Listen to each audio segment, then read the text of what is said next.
নমস্কার বন্ধুরা, মঞ্জুরিস কিচেনে সবাইকে স্বাগত জানাচ্ছি। আজকে আমি আপনাদের জন্য হোয়াইট ঢোকলা রেসিপি নিয়ে এসেছি। আগেও আপনাদের কাছে বেসনের ঢোকলা রেসিপি শেয়ার করেছিলাম। আজকে আমি হোয়াইট ঢোকলা রেসিপি শেয়ার করব। এই রেসিপিটা কিন্তু বানানো খুব ইজি, খুব সহজ আর খেতে কিন্তু খুব টেস্টি। আসুন দেখে নেওয়া যাক কিভাবে বানাতে হয়। হোয়াইট ঢোকলা বানানোর জন্য এখানে আমি নিয়ে নিয়েছি 1 বাউল পরিমাণে সুজি। সুজিটাকে আমি একটা মিক্সিং জারে ভালো করে মিহি করে গ্রাইন্ড করে নেব। আপনাদের কাছে যদি মিহি গ্রাইন্ড করা সুজি থাকে তাহলে আর গ্রাইন্ড করার দরকার নেই। দেখুন মিহি করে গ্রাইন্ড করে নিয়েছি। তারপর আমি ওই সেম বাউলের মাপে 1 বাউল পরিমাণ টক দই নেব। দইটা আমি ঘরে বানিয়েছি। টক দই অবশ্যই ইউজ করবেন, আর ঠান্ডা দই কিন্তু কখনো ইউজ করবেন না। দইটা যেন রুম টেম্পারেচারে হয়। সুজি আর দইটাকে ভালো করে মিশিয়ে তারপর আমি এখানে দিয়ে দিব 1 টিস্পুন পরিমাণ নুন। নুনটা আপনাদের স্বাদ অনুযায়ী দিবেন। আর 1 টিস্পুন পরিমাণ মিষ্টিটা আপনাদের স্বাদ অনুযায়ী দিবেন। তারপর এখানে আমি দিয়ে দিব পেস্ট করে রাখা কাঁচা লঙ্কা আর আদা। কাঁচা লঙ্কাটা আপনাদের স্বাদ অনুযায়ী দিবেন। অনেকেই ঝাল কম ভালোবাসেন বা অনেকেই ঝাল বেশি ভালোবাসেন, আপনাদের স্বাদ অনুযায়ী দিবেন। আদা আর লঙ্কাটা আমি এখানে দিয়ে দিচ্ছি, দিয়ে ভালো করে মিশিয়ে নিব। দেখুন ভালো করে মিশিয়ে নিয়েছি। তারপর এখানে আমি ঢাকা দিয়ে 20 মিনিটসের জন্য আলাদা করে রেখে দিব। যেহেতু আমি ঢোকলাটা সুজি দিয়ে বানাচ্ছি, সুজিটা কিন্তু একটু সেট হতে সময় লাগবে। ঢোকলাটা বানানোর জন্য এখানে আমি একটা পাত্র নিয়ে নিয়েছি।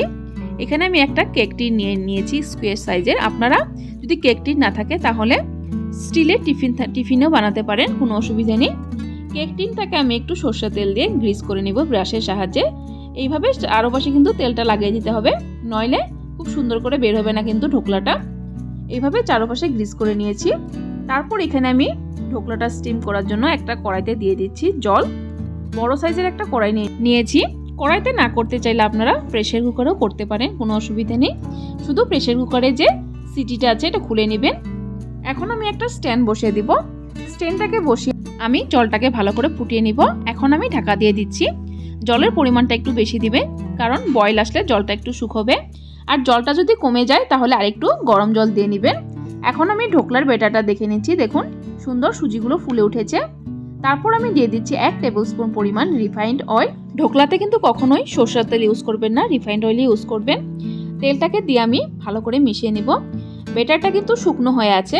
এখন আমি একটু একটু জল দিয়ে ব্যাটারটা পারফেক্টলি তৈরি করব ঢোকলার জন্য।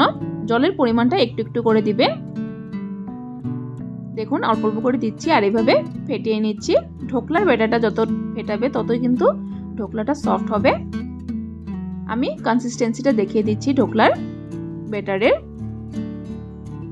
দেখুন ঠিক এরকম থাকবে ঢোকলার ব্যাটারের কনসিস্টেন্সিটা। এখন আমি ব্যাটারের মধ্যে দিয়ে দিব 1 টিস্পুন পরিমাণ বেকিং পাউডার আর 1/2 টিস্পুন পরিমাণ বেকিং সোডা। আপনাদের কাছে বেকিং পাউডার সোডা না থাকলে ইনো ইউজ করতে পারেন। ইনোর পরিমাণটা আপনারা 1 টিস্পুন ইনো দিবেন, বেশি দিবেন না। এখন আমি বেকিং সোডা আর পাউডারটাকে ভালো করে মিশিয়ে নেব ব্যাটারের সাথে। দেখুন কতটা সফট হয়েছে, বেকিং সোডাটা দেওয়ার সাথে সাথে ফুলে উঠছে। এখন আমি সাথে সাথে দিয়ে দিব কেক টিনে নামিয়ে। এইভাবে বেকিং সোডা পাউডারটা দেওয়ার সাথে সাথে কিন্তু স্টিমের জন্য বসিয়ে দিবেন। দেখুন জলটা সুন্দর বয়েল হয়ে গেছে। দেখুন এখন আমি আস্তে করে বসিয়ে দেব ব্যাটারটা।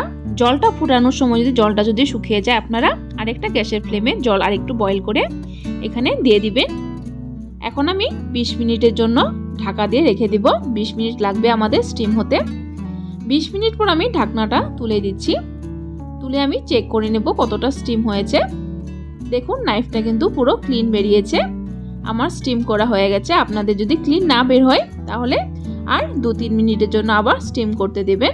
ঢোকলাতে তড়কা দেওয়ার জন্য আমি এখানে তড়কা রেডি করছি। এখানে আমি 2 টেবিলস্পুন পরিমাণ সাদা তেল দিয়ে দিয়েছি।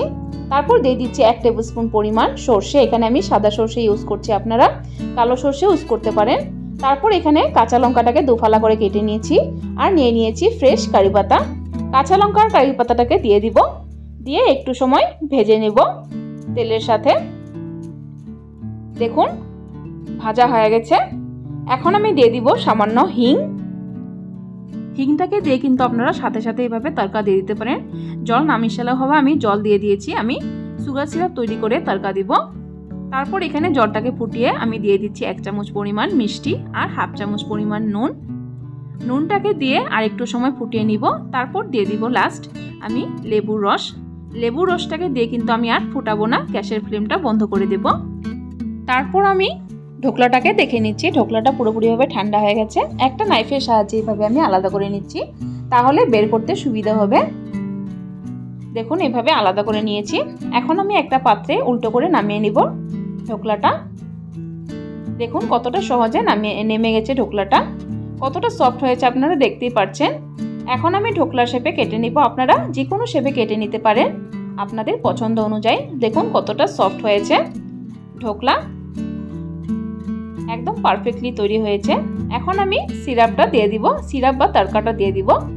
আমি এইভাবে ভিজিয়ে তড়কাটা দিচ্ছি। আপনারা যদি শুকনোভাবে দিতে চান তাহলে আর জল মেশানোর দরকার নেই, শুকনোটাই দিয়ে দিবেন। আমার ঘরের সকলে কিন্তু এরকম সিরাপ বানিয়ে তড়কাটা দিলে কিন্তু ভালোবাসে। আপনাদের যদি ভালো না লাগে আপনারা শুকনোভাবে দিয়ে দিবেন। দেখুন আমার ঢোকলা তৈরি হয়ে গেছে, কতটা পারফেক্টলি তৈরি হয়েছে আপনারা দেখতেই পাচ্ছেন। তো বন্ধুরা কেমন লেগেছে আমার আজকের এই রেসিপিটি কমেন্টে অবশ্যই জানাবেন। ভালো লাগলে একটা লাইক অবশ্যই দিয়ে দিবেন। আর আমার চ্যানেলে নতুন বন্ধু হয়ে থাকলে চ্যানেলটাকে সাবস্ক্রাইব করার জন্য অনুরোধ রইল। সাবস্ক্রাইব করে পাশে থাকা বেল আইকনটা অবশ্যই ক্লিক করে দিবেন, তাহলে আমার চ্যানেলের নিত্য নতুন রেসিপি নোটিফিকেশন আপনারা আগেই পেয়ে যাবেন।